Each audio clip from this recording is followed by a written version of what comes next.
નમો લોહી સૌયંતાણમ નમો લોહી સૌદાનમ નમો લોહી સૌઆયર્યામ નમો લોહી સૌજયામ નમો લોહી સૌત્રિકાવતી સાવનમ ઓમકાર બિંદુ સંયુક્ત નિત્યમ જયંતિ યોગિન કામદમ મોક્ષદમ શ્રી ઓંકારાય નમો નમઃ મંગલમ ભગવાન વિરો મંગલમ લોકમોહી મંગલમ કુંકુંદારી ભુજેન્દ્ર સુમંગલમ નમઃ સ્વાનુભૂત્યા તથા સ્થિતિ સ્વભાવાય ભાવાય વિભાવ નિરસનિદાતા.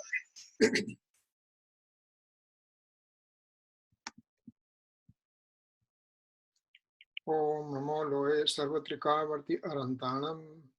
ઓમ નમો લોહે સર્વત્રિકાવર્તી સિદ્ધાણમ. ઓમ નમો લોહે સર્વત્રિકાવર્તી આયર્યાણમ. ઓમ નમો લોહે સર્વત્રિકાવર્તી વજ્જાયણમ. ઓમ નમો લોહે સર્વત્રિકાવર્તી શ્રાવણમ. એસો પંચન મુક્કારો સર્વ પાવપનાશનો મંગલાલંચ સર્વે સિંહ પડમમ હવય મંગલમ.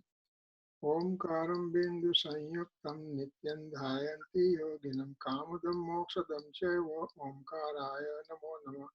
નમઃ સમય સારાય સ્વાનુભૂત્યા ચકાસતે ચિત્સ્વભાવાય ભાવાય સર્વભાવાંતરચ્છતે અજ્ઞાનતિમિર અંધાનાં જ્ઞાન અંજન શલાકયા ચક્ષુરુન્મિલિतं येन તસ્મૈ શ્રી ગુરુવે નમઃ. તીર્થંકરો જગતના જયવંત વર્તો ઓમકારનાદ જીનનો જયવંત વર્તો જીનના સમો શરણ સૌ જયવંત વર્તો ને તીર્થચાર જગમાં જયવંત વર્તો. નમો એ તીર્થનાયકને નમો ઓમકારનાદને ઓમકાર સંગર્યો તેણે નમો તે શ્રી કુંદ કુંદને.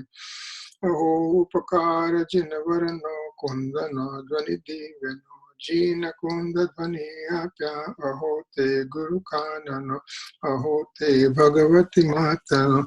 ધ્રુવ અચલ ને અનુપમ ગતિ પામેલ સર્વે સિદ્ધને વંદી કહો સુત કેવલી ભાષિત આ સમય પ્રાવ્રત અરે. હું એક શુદ્ધ સદા અરૂપી જ્ઞાન દર્શનમય ખરે કઈ અન્ય તે મારું જરી પરમાણુ માત્ર નથી અરે. જમ નેત્ર તેમજ જ્ઞાન નથી કારક નથી વેદક અરે. જાણે જ કર્મોદય નિરજરા બંધ તેમજ મોક્ષને. ઓમ નમઃ સિદ્ધેભ્યો ઓમ નમઃ સિદ્ધેભ્યો ઓમ શુદ્ધાત્માને નમઃ. જય જીનેન્દ્ર. જય જીનેન્દ્ર. આજે આપણે પંચાસ્તિકાની 40 નંબરની ગાથા લઈશું અને એ 40 નંબરની ગાથામાં ખૂબ ખૂબ ખૂબ ભાવ ભરેલા છે. તો આપણે એને જોઈએ અને આગળ વધીએ. પહેલા તો આપણે 40મી ગાથા આપણે જોઈએ છીએ. પંચાસ્તિકાની ગાથા નંબર 40 અને હવે ઉપયોગ ગુણનું વ્યાખ્યાન છે. જ્ઞાન ને દર્શન સહિત ઉપયોગ યુગલ પ્રકારનો જીવ દ્રવ્ય ને તે સર્વકાળ અનન્ય રૂપે જાણવો. એનો અન્વયાર્થ છે જ્ઞાનથી અને દર્શનથી સંયુક્ત એવો ખરેખર 2 પ્રકારનો ઉપયોગ જીવને સર્વકાળ અનન્યપણે જાણો. એની ટીકામાં અમૃતચંદ્રાચાર્યએ બહુ જ સુંદર એક જ શબ્દ લખેલો છે, એક જ વાક્ય લખ્યું છે કે જેના પર આપણે અત્યારે ડિસ્કશન કરીશું અને પછી આપણે આગળ વધીશું. શું કહીશું? આત્માનો ચૈતન્ય અનુવિધાયી પરિણામ તે ઉપયોગ છે. બસ આટલું કહ્યું. આગળ ઘણું છે પણ શું કહ્યું આમાં? આત્માનો ચૈતન્ય અનુવિધાયી પરિણામ તે ઉપયોગ છે. હવે આ ગાથાની અંદર તો ગુરુદેવનું વર્ણન ટૂંકામાં છે, પણ આપણે એ શબ્દનો ખરેખર ગૂઢ રહસ્યમાં જે ભરેલું છે એ આપણે જાણવું પડશે. જ્યારે આપણે એને જાણીશું ત્યારે આપણે થશે કે કેટલી સુંદર રૂપે આચાર્ય ભગવાને આપણી પાસે રચના મૂકી છે. 2 જ લાઈનની રચના છે, પણ એમાંથી ઘણા મહત્વના પ્રિન્સિપલ્સ આપણે કાઢી શકીએ એમ છીએ. તો એનો આપણે ધીરે ધીરે આપણે આગળ વધીને જોઈએ કે શું કહેવા માંગે છે. જ્ઞાન ને દર્શન સહિત ઉપયોગ યુગલ પ્રકારનો જીવદ્રવ્યને તે સર્વકાળ અનન્ય રૂપે જાણવો. એટલે કે જે જ્ઞાન ને દર્શન સહિત જે ઉપયોગ જે છે એ બે જાતનો છે. જીવ દ્રવ્યને તે સર્વકાળે એક સાથે જાણવો, અનન્ય રૂપે જાણવો. અનન્ય એટલે શું? કે જેમ સાકરમાંથી મીઠાશ ન નીકળી શકે, મીઠામાંથી ખારાશ ન નીકળી શકે, સોનામાંથી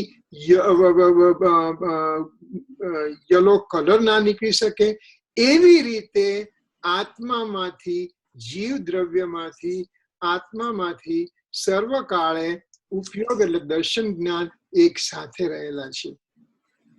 એટલી વાત કરી અને એમાંથી આપણે કેટલા અમૂલ્ય સિદ્ધાંતો નીકળે છે એનું આપણે વર્ણન કરીએ ધીરે ધીરે. અને આની અંદર જો ખ્યાલ ના આવે તો પ્લીઝ સ્ટોપ, આસ્ક ક્વેશ્ચન, કેમ કે આની અંદરના રહસ્યો જેટલા આપણને ખ્યાલ આવશે એટલું આત્મા માટેનું, આપણા પોતાના સ્વ આત્મા માટેનું આપણને સ્વાભિમાન થશે. આપણને આપણા આત્મા માટેના મારો આત્મા એમ છે એની માટેની આપણને ઘણી ઉપયોગી માહિતી મળશે. એ પ્રત્યે આપણે વારે કેમ ના દોરાઈએ તો એ આપણું ધ્યાન થશે. તો શું કહું? આત્માનો ચૈતન્ય અનુવિધાયી એટલે કે ચૈતન્યને અનુસરનારો પરિણામ તે ઉપયોગ છે. સિમ્પલ સેન્ટેન્સ કહ્યું છે, આચાર્ય ભગવાને સિમ્પલ સેન્ટેન્સ લખ્યું છે. એની અંદર ઘણા રહસ્ય છુપાયેલા છે જેને આપણે બહાર કાઢવાનો પ્રયત્ન કરીશું. આત્મા એટલે શું? નેક્સ્ટ સ્લાઇડમાં છે કદાચ. ઓકે, તરત અહીંયા આ સ્લાઇડમાં. આત્મા એટલે શું? આત્મા એટલે દ્રવ્ય લેવાનું છે. આમાં આ સેન્ટેન્સની અંદર, આ વાક્યની અંદર આત્માનો અર્થ દ્રવ્ય રૂપે લેવાનો છે. તો આત્મા એટલે દ્રવ્ય, ચૈતન્ય એટલે આત્માનો ગુણ.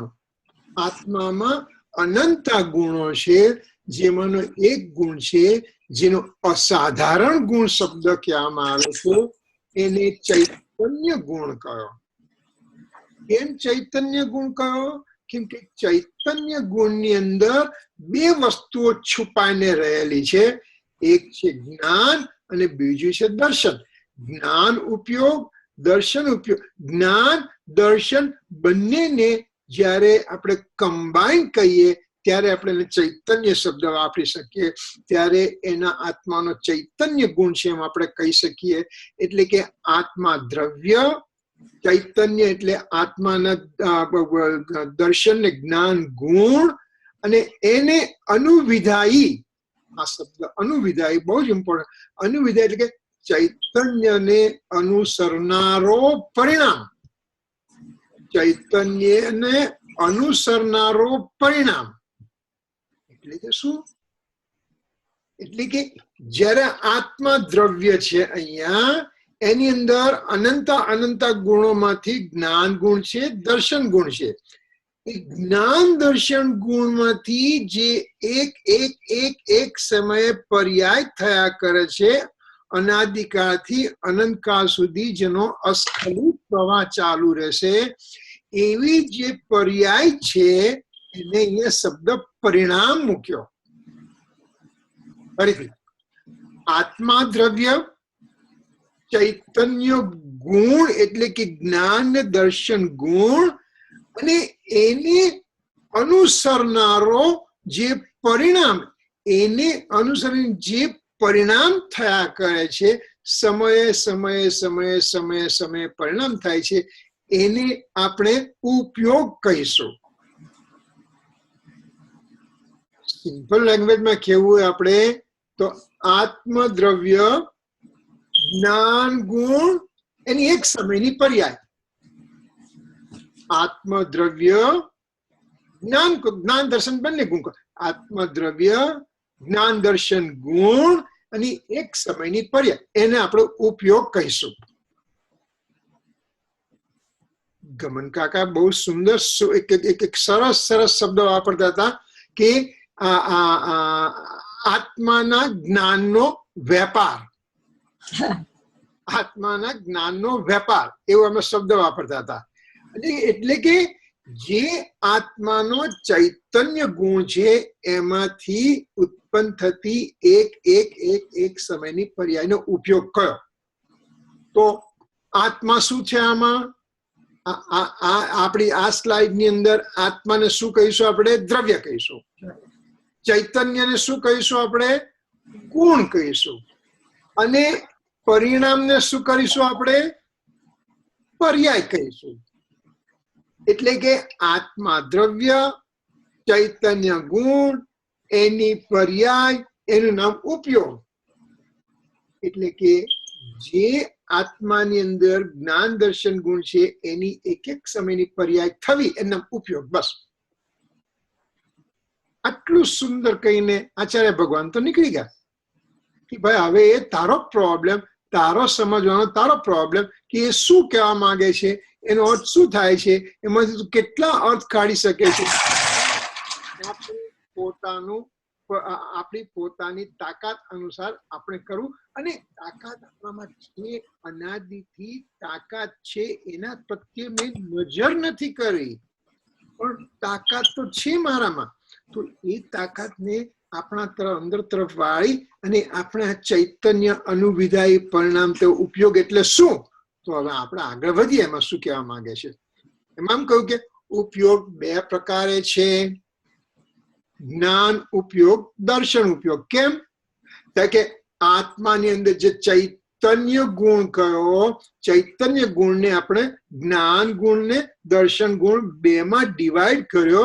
તે જ્ઞાન ગુણનું પરિણામને જ્ઞાન ઉપયોગ કયો, દર્શન ગુણના પરિણામને દર્શન ઉપયોગ કયો. તો જ્ઞાન ઉપયોગ, દર્શન ઉપયોગ, કે એને બંનેને કમ્બાઈન કરો તો ચૈતન્ય ઉપયોગ કહી શકો તમે. એટલે કે જ્ઞાન ઉપયોગ એટલે એક સમયની જ્ઞાન ગુણની પર્યાય. દર્શન ગુણ એટલે એક સમયની દર્શન ગુણની પર્યાય. આટલું સિમ્પલ આપણને ખ્યાલ છે. તો હવે આપણે આગળ વધતા જઈએ કે એમાં આગળ શું શું કહેવા માંગે છે. તો કે જ્ઞાન એટલે શું ને દર્શન એટલે શું? જો આપણે પાઠશાળામાંથી શીખતા આવ્યા છે કે જ્ઞાન ઉપયોગ, દર્શન ઉપયોગ, જ્ઞાન ને દર્શન. પણ જ્ઞાન ઉપયોગ એટલે શું? દર્શન ઉપયોગ એટલે શું? જ્ઞાનની પર્યાય એટલે શું? દર્શનની પર્યાય એટલે શું? તો કે જે વિશેષને ગ્રહણ કરે તે જ્ઞાન અને સામાન્યને ગ્રહણ કરે તે દર્શન. એનું હજી આપણી લોક ભાજ્ય ભાષાની અંદર વાત કરીએ તો શું કહ્યું કે આજે એક જગ્યાએ સભા ભરાય છે. તો ભાઈ મહેન્દ્રભાઈ ત્યાં કેટલા માણસો હતા? તો મહેન્દ્રભાઈ કે લગભગ 1000 માણસો હતા. તો એને સામાન્ય રીતે વર્ણન કર્યું. 1000 માણસો હતા, બસ એટલું કઈ નથી. એનું દર્શન, સામાન્ય, જનરલ. હવે પણ 1000 માણસો હતા તો એમાં સ્ત્રીઓ કેટલી હતી, પુરુષો કેટલા હતા, બાળકો કેટલા હતા, વૃદ્ધો કેટલા હતા, ઇન્ડિયન્સ કેટલા હતા, અમેરિકન્સ કેટલા હતા, અરે ગુજરાતી કેટલા હતા, નોન ગુજરાતી. એ જે ભાગલા કરીને વાત કરવી એનું નામ જ્ઞાન. વિશેષ ભાગલા કરીને વાત કરીને જ્ઞાન. અને એક સામાન્ય અવલોકનથી જોવું એનું નામ દર્શન. જનરલ પરસેપ્શન એટલે દર્શન. અને સ્પેસિફિક પરસેપ્શન, સ્પેસિફિક નોલેજ કરવું, તો એનું નામ જ્ઞાન. એનું નામ જ્ઞાન. યસ, બરાબર છે. તો ઉપયોગના બે પ્રકાર થયા. જ્ઞાન ઉપયોગ એટલે જ્ઞાનની એક સમયની પર્યાય, દર્શન ઉપયોગ એટલે દર્શનની એક સમયની પર્યાય. હવે તો એ બંને પર્યાય છે, તો એ એક પછી એક પછી એક પછી એક આવે કે બંને સાથે આવે? જ્ઞાન ઉપયોગ એટલે જ્ઞાનની પર્યાય, દર્શન ઉપયોગ એટલે દર્શનની પર્યાય. તો બે સાથે આવે કે એક પછી આવે? તો કે દર્શન ગુણ પણ છે, જ્ઞાન ગુણ છે. એટલે દર્શન ગુણ છે ને જ્ઞાન ગુણ છે, એટલે એ પોતપોતાની રીતે દર્શન ગુણ જ્ઞાન ગુણ એક એક સમયે પરિણમન કરતા હોય છે. એટલે બંને એક સાથે હોય છે. એટલું આપણે જાણ્યા પછી આગળ વિચારે તો શું કે ઉપયોગ સર્વદા જીવથી અભિન્ન છે, કારણ કે એક અસ્તિત્વથી ઉપયોગ સર્વદા જીવથી અભિન્ન જ છે, કારણ કે એક અસ્તિત્વથી રચાયેલ છે. એટલે શું? આ તો નવી વાત આવી પછી. તો કે પહેલા તો ઉપયોગ આત્માથી અભિન્ન છે. કેમ અભિન્ન છે? તે કે જે નાયક ત્રિકાલી ધ્રુવ નાયક પરમાત્મા, નાયક આત્મા, એ અનાદિથી અનંતકાળ સુધી ટંકોટ કિરણવિત સ્થિર રહેલો છે. એમાં કુટસ્થ છે, એમાં પરિણમન નથી. એવા જીવ સાથે, એવા આત્માની અંદર અનંતા ગુણોનું અભેદ રીતે રહેવું છે. અભેદ એટલે શું? ઓકે, આજે એક આપણે એક મીઠાઈનો ભાગ બનાવ્યો અને ગોળાકાર મીઠાઈ થાળીમાં બનાવી અને એને આપણે કટકા કર્યા, આપણે ત્રિકોણિયા કટકા કર્યા, અને એમાંથી એક કટકો મેં લઈ, દાખલા તરીકે આપણે ચીઝ પાઈ કરી છે, ચીઝ પાઈ કરી છે, તો ચીઝનો એક મેં કટકો લીધો. બીજા બધા 8 કટકા ત્યાં ને ત્યાં જ છે, એક કટકો મેં ખાધો. બીજો કટકો ખાધો. તો એ ભિન્ન ભિન્ન ભિન્ન થયા. જ્યારે આત્માની અંદર જ્ઞાન ગુણ છે, અભિન્ન છે. જો હું જ્ઞાન કાઢવા જાઉં તો આત્મા નીકળી જાય, જો હું આત્મા કાઢવા જાઉં તો જ્ઞાન નીકળી જાય. એટલે બંને એકબીજા સાથે અવિનાભાવી સંબંધ છે, એકબીજા સાથે અભિન્ન સંબંધ છે, એકબીજા સાથે તાદાત્મ્ય સંબંધ છે. એટલે કે એકની સાથે બીજું એકમેક થઈ ગયા છે. તો આત્મા સાથે જ્ઞાન ગુણ એવો એકમેક થઈ ગયો છે, અને એ જ્ઞાન ગુણની એક સમયની પર્યાય જે રચાય છે, એને જો આપણે ઉપયોગ નામ આપીએ તો ઉપયોગનું જન્મસ્થાન જ્ઞાન ગુણ થયું કે દર્શન ગુણ થયું? અત્યારે જ્ઞાનથી વાત કરીએ. ઉપયોગનું જન્મસ્થાન જ્ઞાન ગુણ થયું, અને જ્ઞાન ગુણ તો આત્મા સાથે અભિન્ન છે. તો ઉપયોગ પણ આત્મા સાથે અભિન્ન છે. ક્યાંથી અભિન્ન છે? કેટલા સમયથી અભિન્ન છે? આજ સવારથી અભિન્ન છે? ગઈકાલથી અભિન્ન છે? કે ના, સદા એટલે ઇટર્નલી. જેની બિગિનિંગ નથી એવો ટાઈમ અને જેનો એન્ડ નથી એવો ટાઈમ, ત્યાં સુધી ઉપયોગ જ્ઞાન ગુણમાંથી નીકળતો રહેશે. અને એ જ્ઞાન ગુણ આત્મા સાથે એકમેક છે, જ્ઞાન ગુણ આત્મા સાથે અભિન્ન છે. એટલે ઉપયોગ પણ અભિન્ન થઈ ગયો. એટલે ઉપયોગ સર્વથા જીવથી અભિન્ન છે, કારણ કે એક અસ્તિત્વથી રચાયેલ છે. એટલે શું? અસ્તિત્વ નામનો આત્મામાં ગુણ છે. અસ્તિત્વ નામનો આત્મામાં ગુણ છે.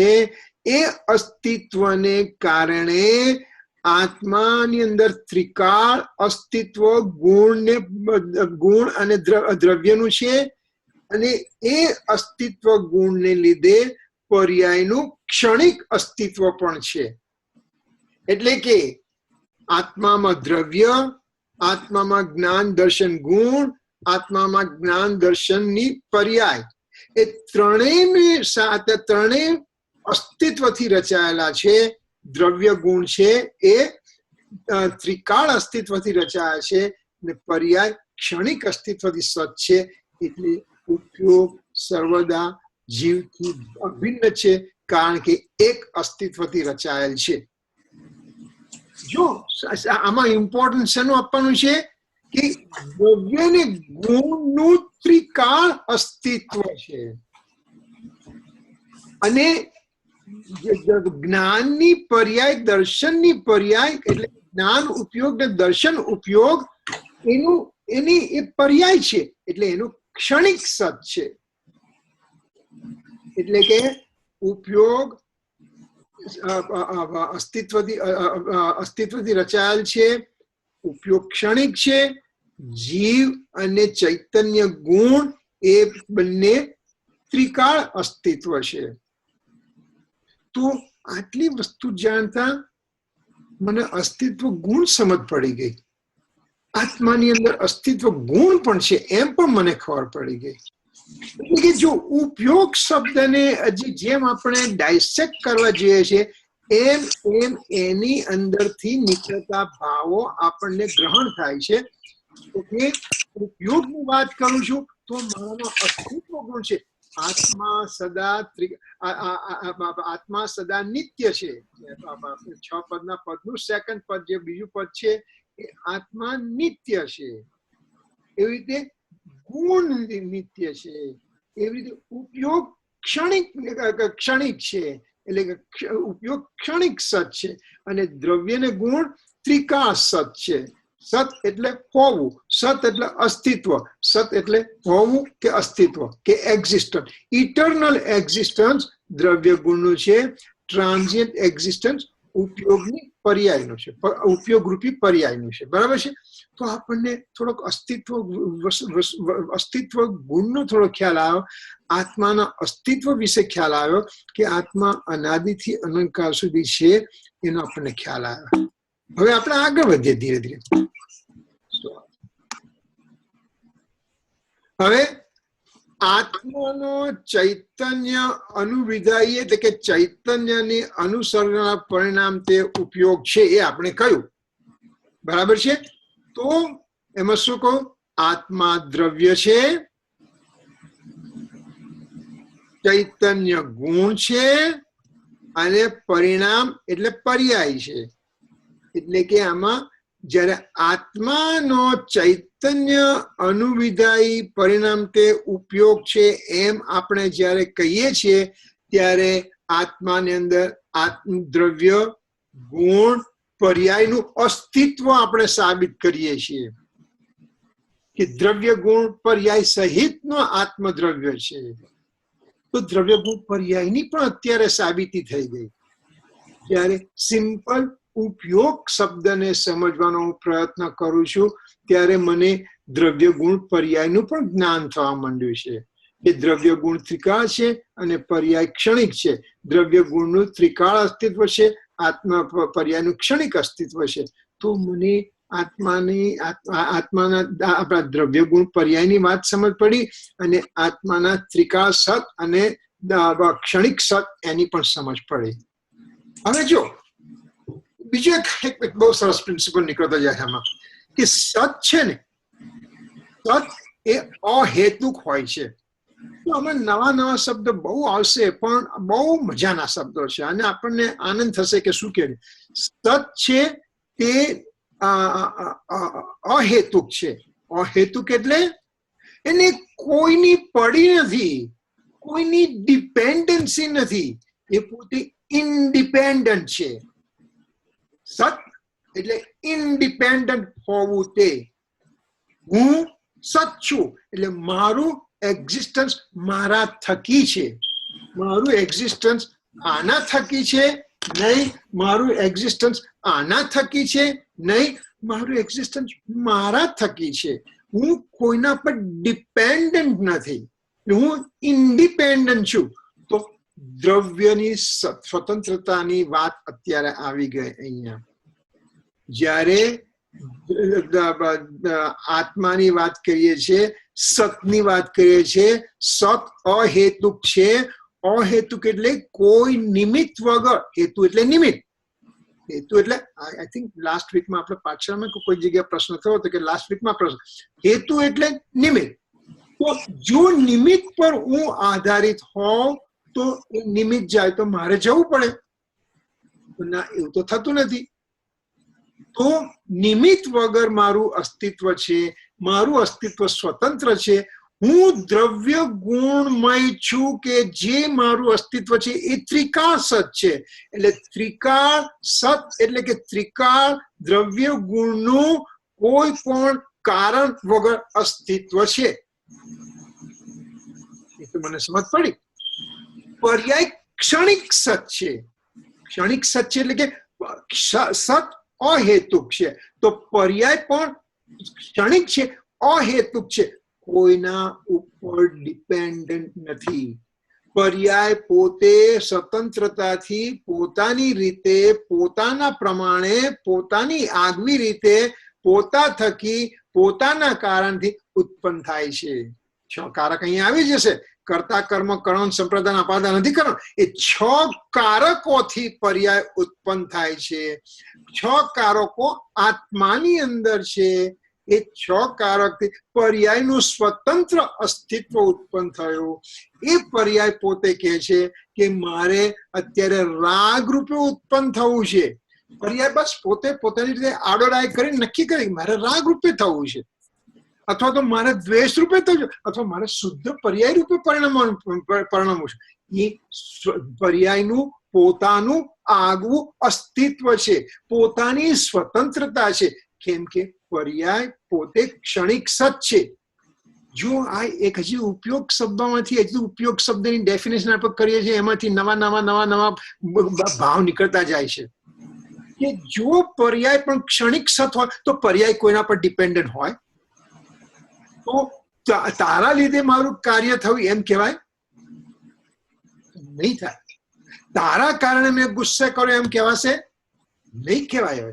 કેમ કે મારી પર્યાય છે, મારી પર્યાય ક્ષણિક સત છે. સત છે એટલે અહેતુક છે. અહેતુક છે એટલે એનું પોતાનું પરિણામ પોતાથી છે. કેટલી સુંદર વાત.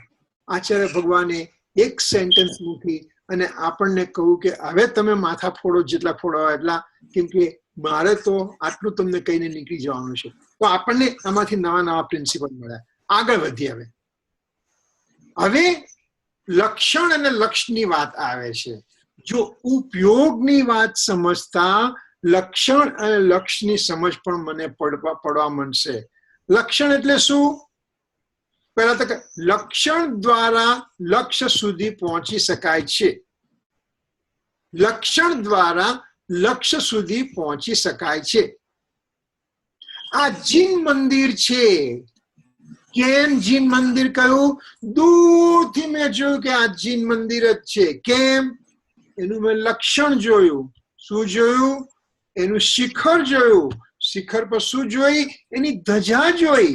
અને જ્યારે પંચ પરમેષ્ઠી રૂપી ધજાનો કલર મેં જોયો તો એ લક્ષણથી નક્કી કર્યું કે આ જૈન મંદિર જ છે.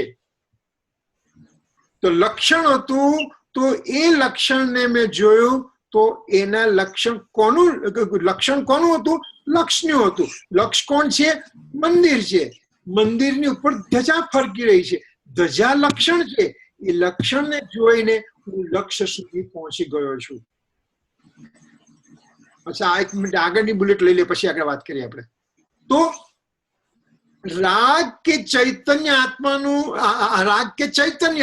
આત્માનું કયું લક્ષણ હોઈ શકે? રાગ અને ચૈતન્ય 2 વસ્તુ છે. એમાંથી આત્માનું લક્ષણ શું હોઈ શકે? ચાલો, હું ક્રોધ કરું છું તો આ પેન તો ક્રોધ નથી કરતી, આ કાગળ ક્રોધ નથી કરતો, તો આ પેન ક્રોધ નથી કરતી, કાગળ ક્રોધ નથી કરતી. હું ચેતન છું, હું ક્રોધ કરું છું, તો ક્રોધ મારું લક્ષણ છે. જો ક્રોધ મારું લક્ષણ હોય તો હું કન્ટિન્યુઅસ 24/7 હું ક્રોધિત જ દેખાવ. એવું તો થતું નથી. હું અત્યારે શાંત બેઠો છું. 10 મિનિટ પછી, 15 મિનિટ પછી, કલાક પછી મને જોશે તો હું ક્રોધ પણ કરું છું. તો હું શાંત બેઠો છું તો એ વખતે ક્રોધ મારું લક્ષણ કઈ રીતે કહી શકાય? તો પહેલા આપણે આની પર વધારે ડિસ્કશન કરીએ એ પહેલા લક્ષણ એટલે શું એ આપણે જો આમાંથી નવા ન્યાય નીકળે છે. આપણે 40મી ગાથા જેમ મેં કહું ગુરુદેવ તો 40મી ગાથાનું જે ટીકા છે એ 1 2 3 5 લાઈન છે ખાલી. એની અંદર બહુ વર્ણન નથી, પણ આપણે આપણી રીતે સમજી અને આગળ વધવાનો પ્રયત્ન કરવાનો છે. તો શું છે લક્ષણ એટલે શું? લક્ષણ કોને કહેવાય? લક્ષણ કોને કહેવાય કે અતિવ્યાપ્તિ, અવ્યાપ્તિ, અસંભવ, દોષ રહિત જે હોય તેને લક્ષણ કહેવાય. સાચું લક્ષણ. અતિવ્યાપ્તિ, અવ્યાપ્તિ, અસંભવ, દોષ રહિત જે લક્ષણ છે એને સાચું લક્ષણ કહી શકાય. અને જો એ સાચું લક્ષણ મને ખબર પડે તો એ લક્ષણ દ્વારા હું લક્ષ્ય સુધી પહોંચી શકું એમ છું. 3 શબ્દો આપણે મૂકી દીધા: અતિવ્યાપ્તિ, અવ્યાપ્તિ અને અસંભવ દોષ. તો અતિવ્યાપ્તિ દોષ એટલે શું? લક્ષણ એવું હોવું જોઈએ કે જેમાં અતિવ્યાપ્તિ દોષ રહિત હોવું જોઈએ. અતિવ્યાપ્તિ દોષ રહિત એટલે શું? અતિવ્યાપ્તિ એટલે શું કે જે લક્ષણ એક દ્રવ્યમાં હોય પણ બીજા બધામાં પણ હોય. પાછું જે લક્ષણ એક દ્રવ્યમાં હોય બીજા બધામાં પણ હોય એને અતિવ્યાપ્તિ દોષ કયો. દાખલા તરીકે ધોળો રંગ એક ગાયનું લક્ષણ છે. ધોળો રંગ ગાયનું લક્ષણ છે. ધોળા રંગ વાળું પ્રાણી ગાય છે એમ આપણે કહ્યું તો કે ભાઈ ગધેડો પણ ધોળા રંગ વાળો છે, કૂતરો પણ ધોળા રંગ વાળો છે. તો એ લક્ષણ એક થી વધારે દ્રવ્યમાં વ્યાપ્ત છે. એટલે ધોળા રંગવાળાને જો હું ગાય કહું તો એ મારું લક્ષણ સાચું નથી થતું. એ લક્ષણ અતિવ્યાપ્તિ દોષ સહિતનું થયું છે. તે મને લક્ષ્ય સુધી નહીં પહોંચાડે. અચ્છા, આત્માનું લક્ષણ અરૂપી છે એમ આપણે કહ્યું. શું કહ્યું? આત્મા અરૂપી છે. આત્માનું લક્ષણ અરૂપી છે. તો કે એ લક્ષણ સાચું થયું કે નહીં? કેમ કે આત્મા અરૂપી છે અને આ પૂદગલ રૂપી છે. આ પૂદગલ રૂપી છે. આ પૂદગલ રૂપી છે. આત્મા અરૂપી છે તો સાચું લક્ષણ થયું કે નહીં? કે જો વાત તું સાચું સમજતો હોય તો આ અતિવ્યાપ્તિ દોષ સહિતનું લક્ષણ. કેમ કે જેવું આત્મા અરૂપી છે એવું ધર્માસ્તિકા અરૂપી છે, એવું મસ્તિકા અરૂપી છે, એવું આકાશ અરૂપી છે, એવું કાળ અરૂપી છે. તો 5 દ્રવ્ય અરૂપી થઈ ગયા. એટલે 1 થી વધારેમાં જે લક્ષણ હોય એને અતિવ્યાપ્તિ દોષ સહિતનું લક્ષણ કહેવાય. એને સાચું લક્ષણ ન કહેવાય. ઓકે, મને સમજ પડી? અવ્યાપ્તિ દોષ એટલે શું? અવ્યાપ્તિ દોષ એટલે શું? ઓકે, અવ્યાપ્તિ દોષ એટલે એક બધા જ દ્રવ્ય છે એમાં કોકમાં લક્ષણ હોય, કોકમાં ન પણ હોય. કોકમાં હોય, કોકમાં ન પણ હોય. તો એને અવ્યાપ્તિ લક્ષણ કહ્યું. આપણે આત્માની અંદર ઉતારીએ તો આત્મામાં અવ્યાપ્તિ લક્ષણ કયું થયું? કે જેનામાં સમ્યક દર્શન હોય એ આત્મા છે. ચલો ભાઈ, એ સાચું થયું કે નહીં? સમ્યક દર્શન હોય એ આત્મા ખરો કે નહીં? ખરો, પણ બધા જ આત્માની અંદર સમ્યક દર્શન હોય એવું નક્કી નથી. મોટા ભાગના આત્માઓમાં મિથ્યાત્વ છે, થોડાક આત્મામાં સમ્યક દર્શન છે અને આનાથી જૂજ આત્માઓની અંદર નિર્મળતા છે અને સિદ્ધપદ છે. તો સમ્યક દર્શન એ આત્માનું લક્ષણ અવ્યાપ્તિ દોષ વાળું કહી શકાશે. તો અતિવ્યાપ્તિ દોષ, અવ્યાપ્તિ દોષ અને અસંભવ દોષ. ત્રીજો અસંભવ દોષ એટલે કે આત્મા રૂપી છે. મને એક ભાઈ મળ્યા હતા, મને એક ભાઈ ન્યુયોર્કમાં મળ્યા, કે મારા એક ગુરુ છે અને એમણે એક સેન્ટેન્સ લખ્યું છે કે આ તમે સાચું મને સમજાવો. શું કહ્યું હતું? આત્માને નરી આંખે સમ્યક દ્રષ્ટિ જીવ જોઈ શકે છે. આત્મા ફિઝિકલ આંખોથી હાથની અંદર આત્માને જોઈ શકે છે. ભાઈ મને આમાં કઈ સમજ પડતી નથી, મને આ યોગ્ય લાગતું નથી. પણ મેં કીધું હું કોકને પૂછીશ, પણ મને આ યોગ્ય કેમ? કે આત્માનું લક્ષણ અરૂપી છે અને તમે કહો છો કે મારી નરી આંખે હું આત્મા જોઈ શકું છું. તો નરી આંખ તો પૂતગલ દ્રવ્યને જુએ છે, રૂપી પદાર્થોને જુએ છે. આત્મામાં રૂપ ક્યાંથી આવી ગયું? રૂપી પદાર્થ ક્યાંથી થઈ ગયો? આત્મા તો અરૂપી પદાર્થ છે. તો એને આપણે કહ્યું કે એને અસંભવ દોષ કરીશું કે જે પોસિબલ જ નથી. તો એ આ રીતે લક્ષણની અંદર અતિવ્યાપ્તિ, અવ્યાપ્તિ અને અસંભવ દોષ રહિતનું જે લક્ષણ છે. Hello, I'll be back in a few minutes. તો લક્ષણ એવું હોવું જોઈએ કે જેની અંદર આ ત્રણ દોષ ન હોય એવું લક્ષણ હોવું જોઈએ. તો હવે જોઈએ કે રાગ કે ચૈતન્ય એમાં આત્માનું કયું લક્ષણ હોઈ શકે? તો કે મને બધાની અંદર રાગ દેખાય છે, બધા જીવો જેને હું જોઉં છું એની અંદર રાગ દેખાય છે. રાગ એટલે ક્રોધ, માન, માયા, લોભનું સ્વરૂપ આપણે લઈ લઈએ. જનરલી રાગ એટલે કે માયા ને લોભ અને દ્વેષ એટલે ક્રોધ ને માન. પણ આપણે જનરલી કે મને બધા રાગી દેખાય છે, તો એ આત્મા ખરા કે નહીં? જો આની અંદર મને કોઈ દિવસ રાગ દેખાય છે, આ પેનમાં રાગ દેખાય છે? તો કે ના. મારા અંદર રાગ દેખાય છે, હા. તો હું ચૈતન્ય, હું આત્મા ખરો કે નહીં? રાગ મારામાં થાય છે, હું આત્મા ખરો કે નહીં? કે વાત તો બરાબર છે કે આ અજીવની અંદર રાગ નથી થતો, ધર્માસ્તિક અધર્માસ્તિક આકાશ કાળની અંદર રાગ નથી થતો. પણ સિદ્ધ ભગવાનમાં રાગ થાય છે, અરિયન ભગવાનમાં રાગ થાય છે. કે ના, એમાં તો રાગ મને નથી દેખાતો. રાગ તો એકલા મિથ્યા દર્શન જીવોની અંદર જ અથવા તો છદ્મસ્ત જીવોની અંદર જ મને રાગ દેખાય છે. મુક્ત જીવોમાં મને રાગ દેખાતો નથી.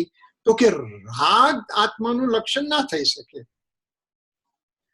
રાગ આત્માનું લક્ષણ કહો તો કોકની અંદર રાગ છે, કોકમાં નથી, તો અવ્યાપ્તિ દોષ આવી ગયો. તો કે ચૈતન્ય આત્માનું લક્ષણ હોઈ શકે ખરું? કે લેટ્સ સી, આ એકેન્દ્રિય જીવોની અંદર એટલે નિગોદના જીવની અંદર ચૈતન્ય છે, એની અંદર જ્ઞાન દર્શન ગુણ છે, એનામાં જ્ઞાન કરવાની કેપેસિટી છે. તો કે હા. અક્ષરમાં અનંત ભાગનું જ્ઞાન પણ નિગોદનો જીવ કરે છે ખરો? કે હા. તો એની અંદર ચૈતન્ય ખરું? કે હા. અથવા બેન્દ્રિય, તેન્દ્રિય, ચૌરેન્દ્રિય, પંચેન્દ્રિય જીવમાં ચૈતન્યત્વ ખરું? એ તો મને દેખાય છે અત્યારે. હોઈ શકે, બરાબર. ત્યારે સમ્યક દ્રષ્ટિ જીવમાં ચૈતન્ય ખરું, જ્ઞાન દર્શન ખરું? તો કે હા. તો કે મુનિરાજ ની અંદર છઠ્ઠા સાતમા ગુણ સ્થાનમાં મુનિરાજ ની અંદર ચૈતન્યત્વ ખરું? તો કે હા. તો કે અર્યંત સિદ્ધની અંદર ચૈતન્યત્વ ખરું? તો કે હા, એમાં પણ ખરું. તો કે એ ચૈતન્યત્વ બધા જ આત્માની અંદર દેખાય છે. અચ્છા, ઓકે. પૂદગલની અંદર ચૈતન્યત્વ ખરું? ના.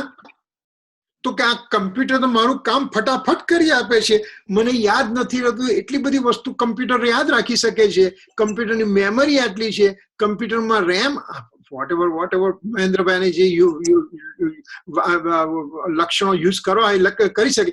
તો કે એ કમ્પ્યુટરમાં લક્ષણ કે ના, એની અંદર લક્ષણ નથી, એની અંદર તો જે મશીનમાં મૂકવામાં આવ્યું એ પ્રમાણે એટલું જ કાર્ય, એની અંદર ચૈતન્યત્વ નથી.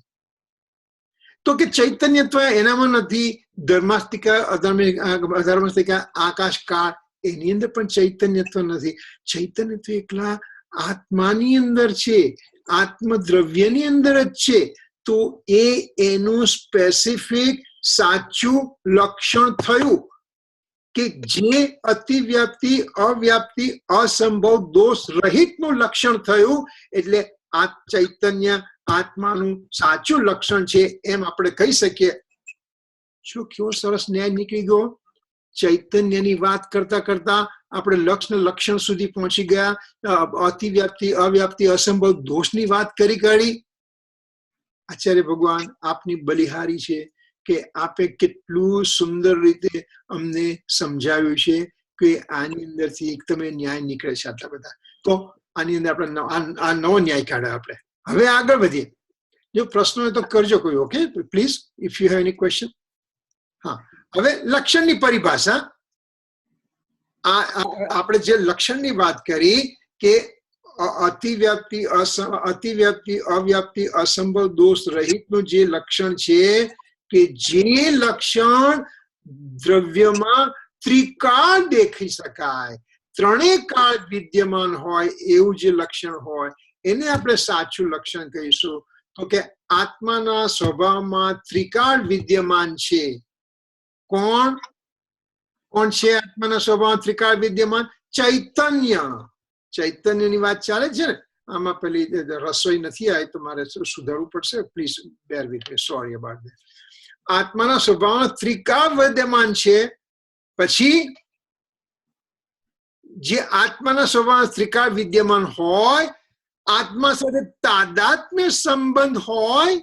બીજું, ત્રીજું, આત્માની સર્વ અવસ્થામાં લક્ષણ મોજૂદ હોવું જોઈએ. પછી આત્મા સિવાય બીજે ક્યાંય ન હોય અને એના વેદનમાં અનાકુલતા હોય. એ ચૈતન્યને હું સાચું લક્ષણ આત્માનું કહીશ. આમાં કહ્યું ને કે રાગ કે ચૈતન્ય આત્માનું કયું લક્ષણ હોય? ચૈતન્ય છે. કેમ આત્માનું ચૈતન્ય લક્ષણ છે? તો કે આત્માના સ્વભાવમાં ચૈતન્યત્વ ત્રિકાળ વિદ્યમાન છે. આત્મા ત્રિકાળ છે, એવી રીતે ગુણ ત્રિકાળ છે. આત્મા ત્રિકાળ છે, એવી રીતે ચૈતન્ય ગુણ ત્રિકાળ છે. આત્મા ત્રિકાળ છે એટલે જ્ઞાન, દર્શન, ગુણ ત્રિકાળ છે. એટલે ત્રિકાળ વિદ્યમાન આત્માની અંદર ચૈતન્ય ગુણ છે. અને એનો તાદાત્મ્ય સંબંધ છે કે જો જ્યાં જ્યાં આત્મા ત્યાં ત્યાં ચૈતન્યત્વ, જ્યાં જ્યાં ચૈતન્યત્વ ત્યાં ત્યાં આત્મા, જ્યાં જ્યાં મીઠાશ ત્યાં ત્યાં સાકર, જ્યાં જ્યાં સાકર ત્યાં ત્યાં મીઠાશ. તો એનો તાદાત્મ્ય સંબંધ થઈ ગયો ચૈતન્યનો. ચૈતન્યનું શું કહું? તો કે આત્માની સર્વ અવસ્થામાં ચૈતન્ય લક્ષણ મોજૂદ છે. કેમ? કે એ ચૈતન્ય લક્ષણ નિગોદમાં પણ છે. એક સમયે નિગોદનો જીવ પણ જ્ઞાનથી રાગને પરસેપ્શન કરી શકે છે. એવી રીતે એકેન્દ્રિયના પ્રત્યેક એકેન્દ્રિય જીવો, પૃથ્વી, પાણી, અવકાય, વાવકાય, તેકા, વનસ્પતિકા, તો એ બધાની અંદર પણ એક સમયે જ્ઞાનની મોજૂદગીથી જ્ઞાનની પ્રક્રિયા ચાલે છે. બે ઇન્દ્રિય, ચૌરેન્દ્રિય, અસંગની પંચેન્દ્રિય, સંગની પંચેન્દ્રિય, નારકી જીવ, તિર્યંતના જીવ, દેવના જીવ, મનુષ્યના જીવ, એ બધા જ જીવોની અંદર કોઈ પણ અવસ્થામાં જ્યારે આ જીવ નિગોદમાં હતો તો પણ એક સમયની અંદર 18 વખત જન્મ મરણ કર્યા તો પણ એને એનું જ્ઞાન હતું. એ જીવ એકેન્દ્રિયમાંથી બેન્દ્રિયમાં આવ્યો, તેન્દ્રિયમાં આવ્યો, ચૌરેન્દ્રિયમાં આવ્યો, પંચેન્દ્રિયમાં આવ્યો અને નરકમાં ગયો. તો નરકની અંદર દુઃખ છે તો દુઃખનું અનુભૂતિ રૂપ એનું જ્ઞાન ત્યાં ચાલુ છે. દેવલોકમાં સુખની અનુભૂતિ જ્ઞાન ચાલુ છે. તિર્યંશમાં વેદના રૂપ જ્ઞાન ચાલુ છે, સુખ દુઃખની વેદના રૂપ. એ રીતે મનુષ્યમાં સુખ દુઃખની વેદના રૂપ જ્ઞાન ચાલુ છે. તો એ જ્ઞાન અથવા તો દર્શન એટલે કે ચૈતન્યત્વ આત્માની સર્વ અવસ્થામાં મોજૂદ હોય છે. આત્મા સિવાય બીજે, હવે એ ચૈતન્યત્વ છે એ આત્મા સિવાય મને બીજે ક્યાં દેખાય? મને પૂતગલમાં દેખાય છે? નહીં. ધર્માસ્તિકામાં દેખાય છે? નહીં. અધર્માસ્તિકામાં દેખાય છે? નહીં. આકાશકાળમાં દેખાય છે? નહીં. વિશ્વમાં આત્મા સિવાય કયા દ્રવ્યની અંદર મને ચૈતન્યત્વ દેખાય છે? તો કે કોઈ જગ્યા નહીં આત્મા સિવાય. તો કે એ લક્ષણ સાચું હોવું જોઈએ. અને છેલ્લે એના વેદનમાં અનાકુલતા હોય છે. જો હવે આ બહુ ઇમ્પોર્ટન્ટ શબ્દ આવે છે, આ બુલેટનો ઉપર ઘણો ભાવ ભરેલો છે. એમાં શું કહ્યું કે જો ચૈતન્યત્વ છે, જો જ્ઞાન દર્શન છે, જો જ્ઞાન દર્શનની પર્યાય થઈ છે, એ પર્યાય રૂપી જયારે કાર્ય થાય છે, પર્યાય રૂપી જયારે કાર્ય થાય છે તો એના ફળ રૂપે આત્મામાં અનાકુળ આનંદનું વેદન છે, અતિન્દ્રિય આનંદનું વેદન છે. એ ચૈતન્યની ખરેખર એ લક્ષણની સાચી પરિભાષા થઈ અહીંયા. એટલે આપણે બે રીતે એની પરિભાષા છે. એક તો કે અતિવ્યાપ્તિ, અવ્યાપ્તિ, અસંભવ, દોષ રહિત જે લક્ષણ છે એ લક્ષણ છે. અને બીજાની અંદર આ જે 5 બુલેટ આપણે મૂકી તો એની અંદરથી જે વાત કરવામાં આવી તો ચૈતન્યનું આ લક્ષણ આત્માની અંદર મને હર પળે દેખાય છે. એટલે આત્માનું ચૈતન્યત્વ એ સાચું લક્ષણ છે એમ કરીને આચાર્ય ભગવાને આપણી પાસે પ્રૂફ મૂકી દીધી.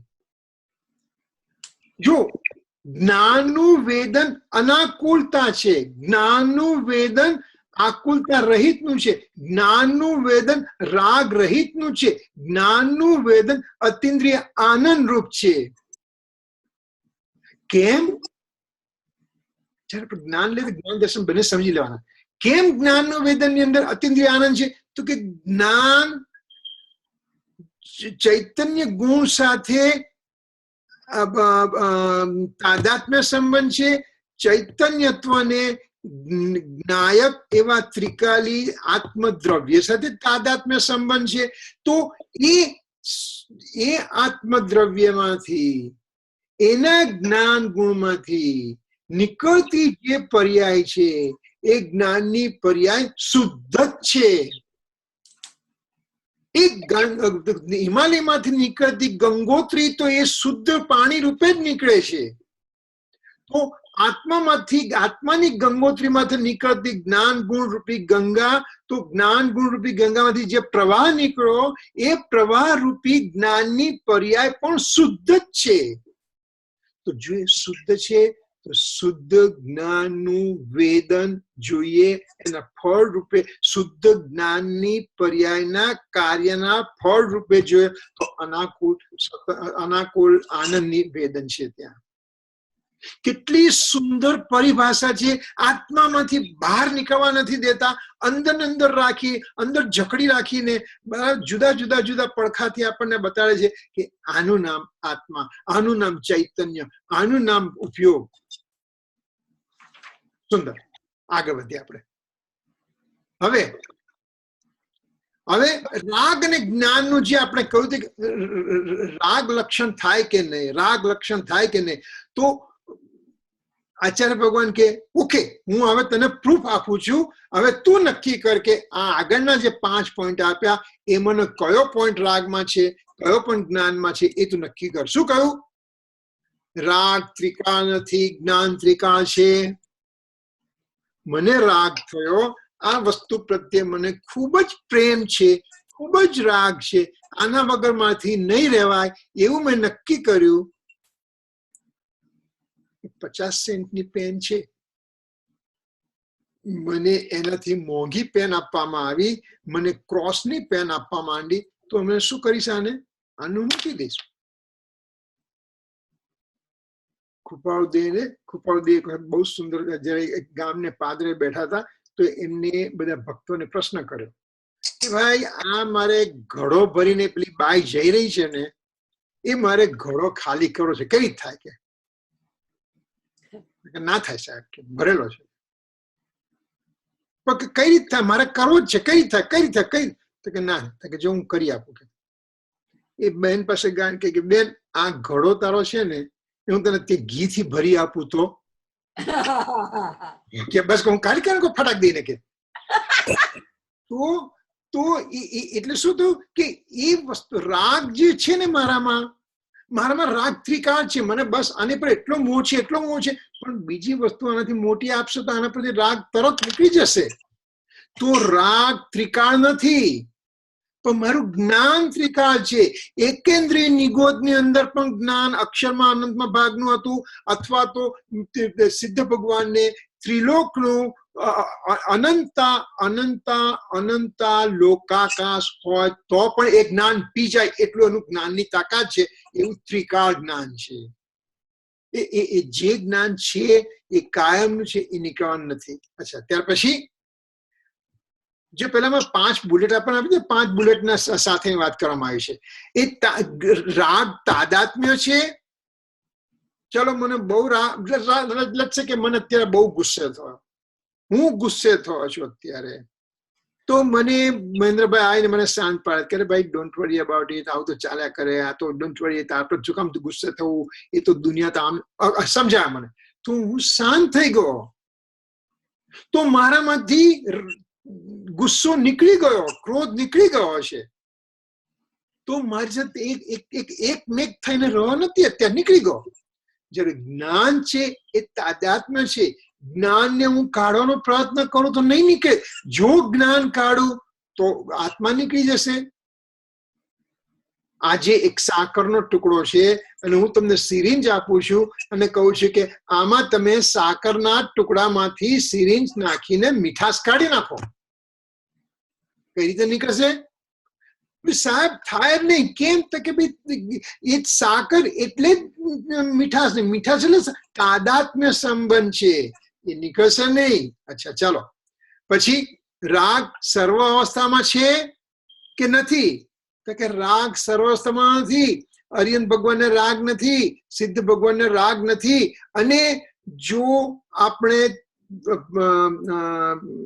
શ્રદ્ધા અપેક્ષા જોઈએ તો ચોથા ગુણસ્થાને કે પણ રાગ નથી.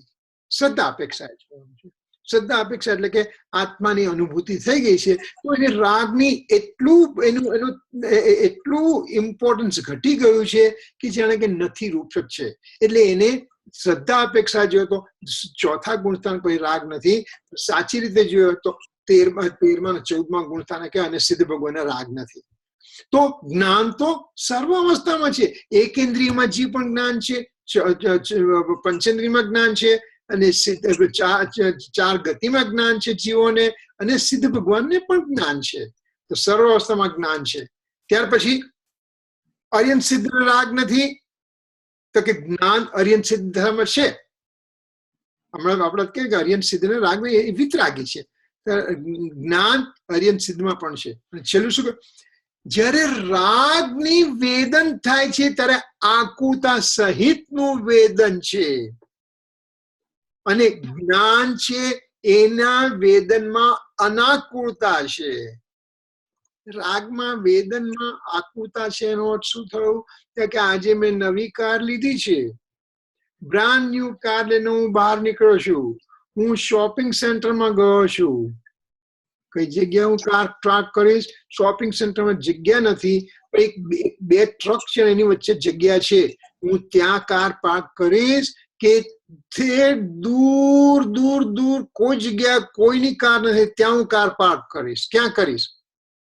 તો કે એ જયારે મને રાગ છે ને ત્યારે મને આકુરતા છે કે એ હું કાર ત્યાં મૂકીશ અને પેલો ખટારા વાળો એની બારણું ખોલશે અને અથાડશે તો એટલે એ રાગમાં આકુતા સહિતનો રાગ છે.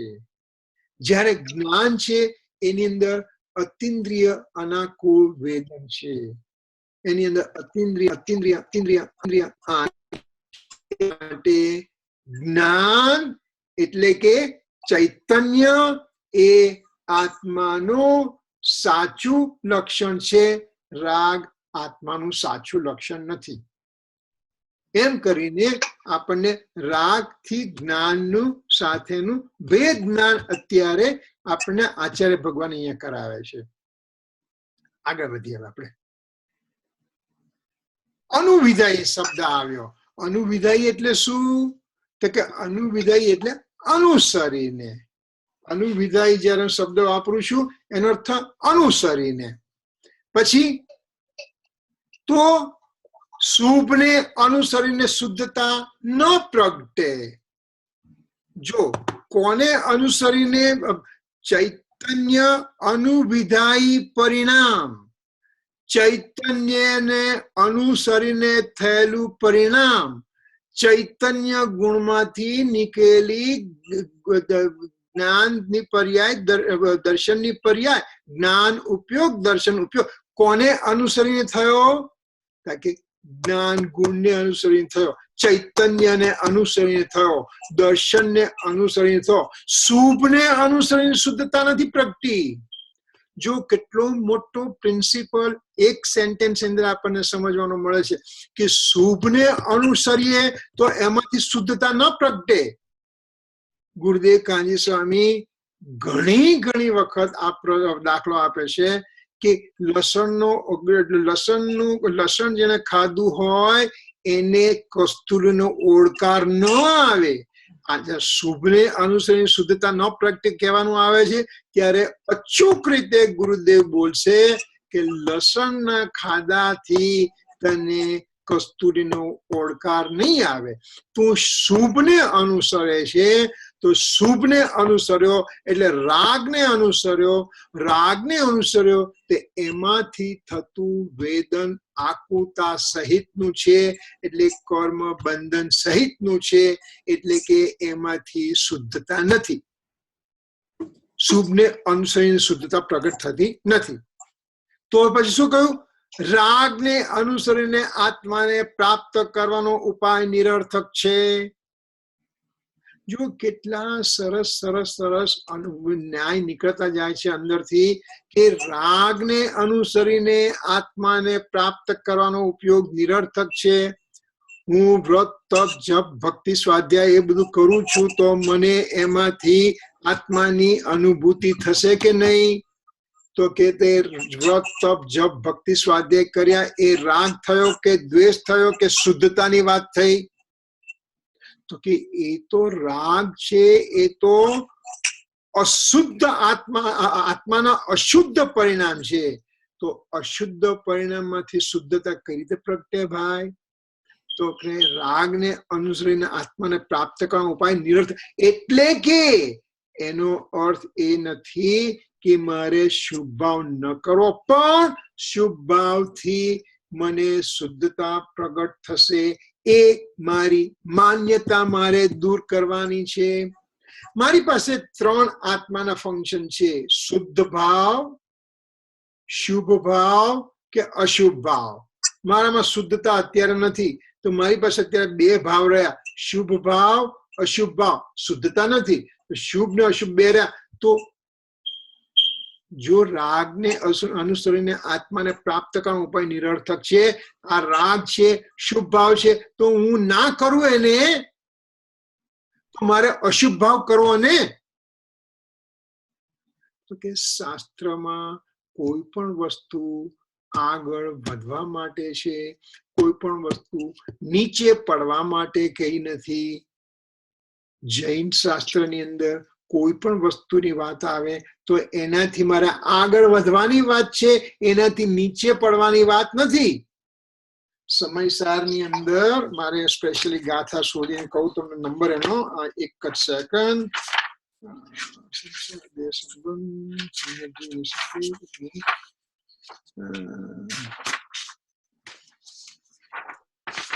એક જ સેકન્ડ.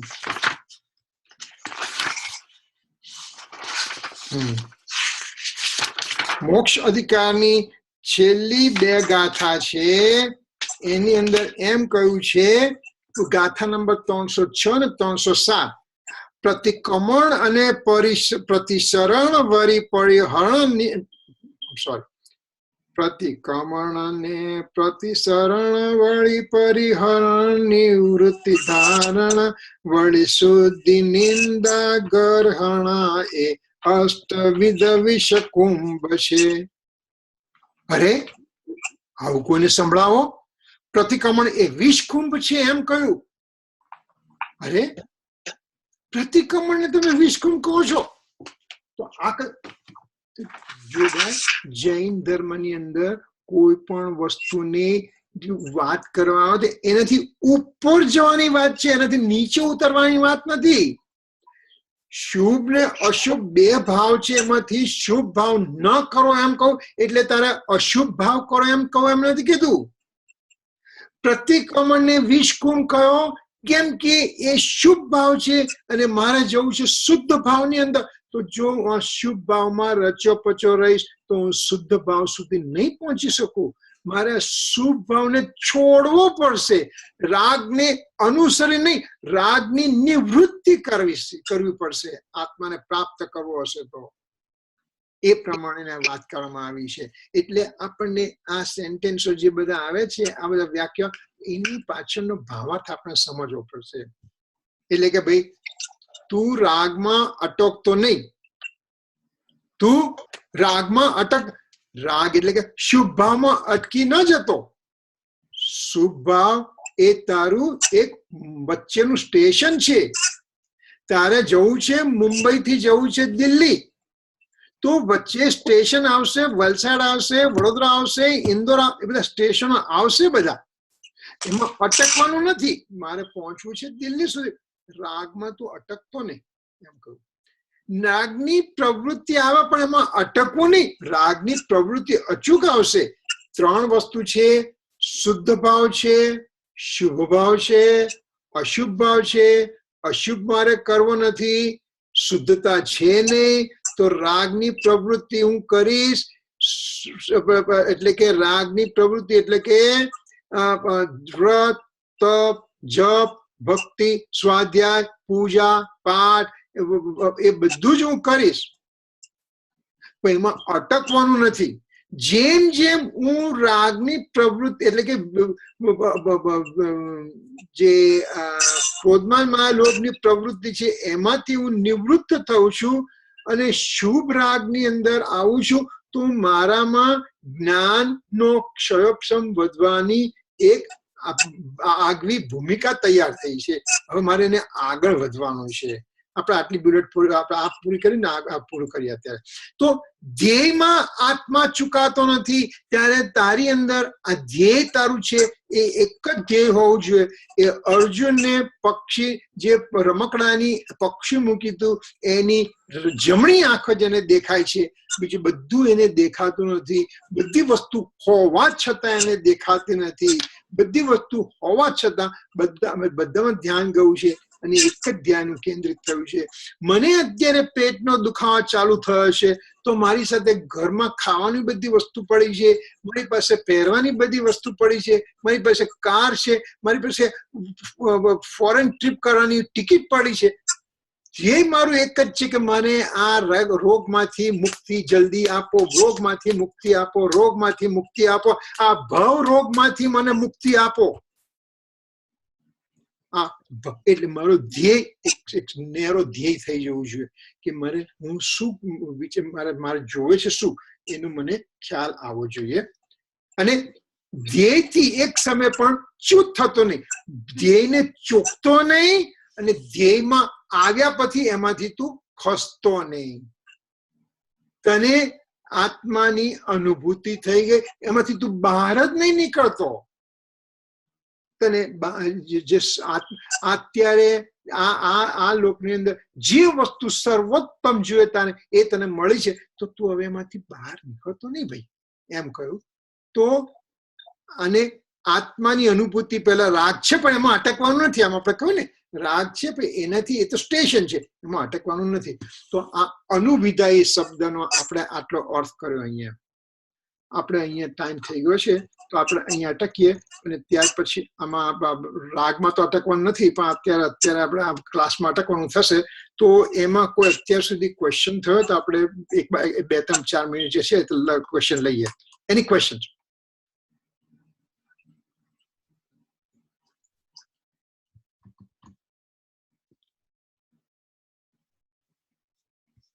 નથી? No questions? Okay, so shall we stop? Okay. जहाँ वाणी के ज्ञान से सूझे लोकालोक, सो वाणी मस्तक नमो सदा देत हूँ ढोक. नंबर नमो का मंत्र.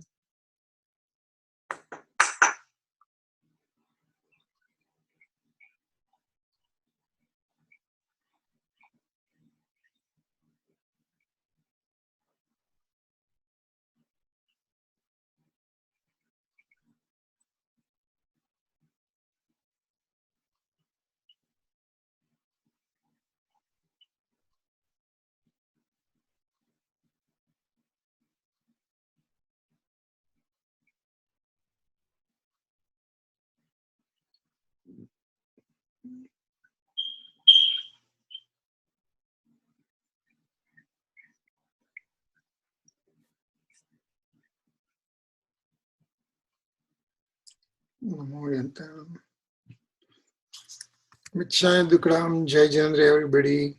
Michai Dukram. Jai Jandra, Ben. Michai Dukram, Jai Michai Dukram.